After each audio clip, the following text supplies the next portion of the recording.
Good afternoon, everybody. I just want to introduce you to Srini. He came in from Alabama, and I was having a great conversation with him this morning. This is literally just about 14 hours from his procedure that he had yesterday.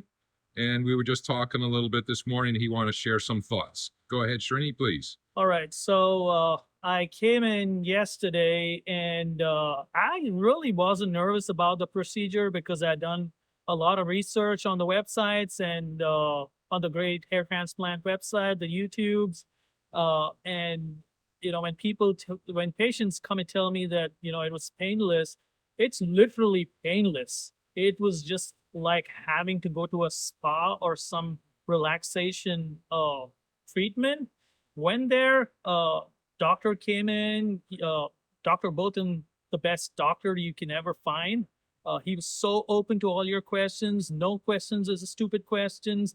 He'll answer all your questions. You're the boss there. Everybody treats you like a king there. We had the procedure done. It literally took less than 3 hours. I didn't even realize that the procedure was done when it started, when it got done. And the best part of it was I'm not on any pain medications today. The one pain medication that I had yesterday was just to get me to sleep, and there's no pain at all. There's a little discomfort only when I raise my eyebrows, but that's it. That's it. I'm so happy with the post-operative treatment. No complications, no pain, nothing. I'm ready to go and do stuff, but of course, I'm gonna wait for 2 weeks. But I'm as active as I can be, and I'm extremely excited about the results. I'm super pumped. And this was the best decision I did make. Awesome. So, what I'm going to show people, a frequent question that people have is the next day, what's the sutures look like? Well, you can't see them. You will not see any sutures immediately after surgery because your hair drops over the suture line. So there was minimal bleeding, if any, the whole night. Srini is a great patient. He followed instructions, sat back in the recliner, put on the soccer games, and he's off to a great start. Fantastic. Yep. Thanks for everything, Thank you. sharing your testimony.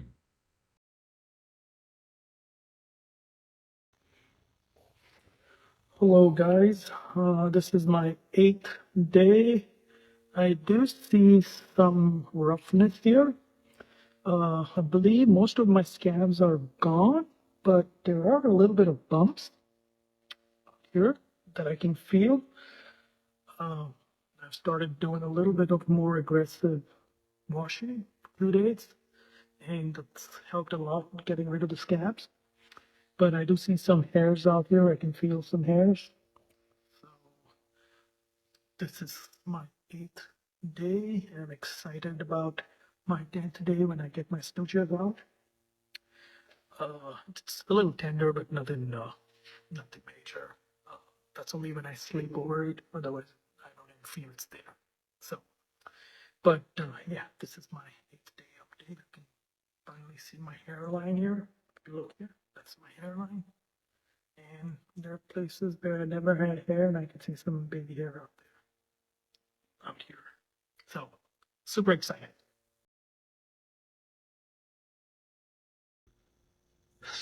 So this is my 2 week update. I just went and had a haircut because I had long hair, longish hair on the sides and the back, and I just wanted to blend in with the way it looks uh, in the front. And I think it looks pretty good actually. It's all blended well, so all the fine hair and the small hairs that's growing with the transplant will all blend in all together. Uh, but what I wanted to actually show you is how the scar or the scarring is healed, and it's actually healed pretty fantastic. And I can't even tell I've had a FUT behind. So when you look slowly, and I can't even actually tell if there's a scar. For people who are actually worried about the scar, and it's just 2 weeks, then it's ready to go away. So imagine how it'll look, or not even appear in the next 6 months. Great job, Dr. Bolton. Great job.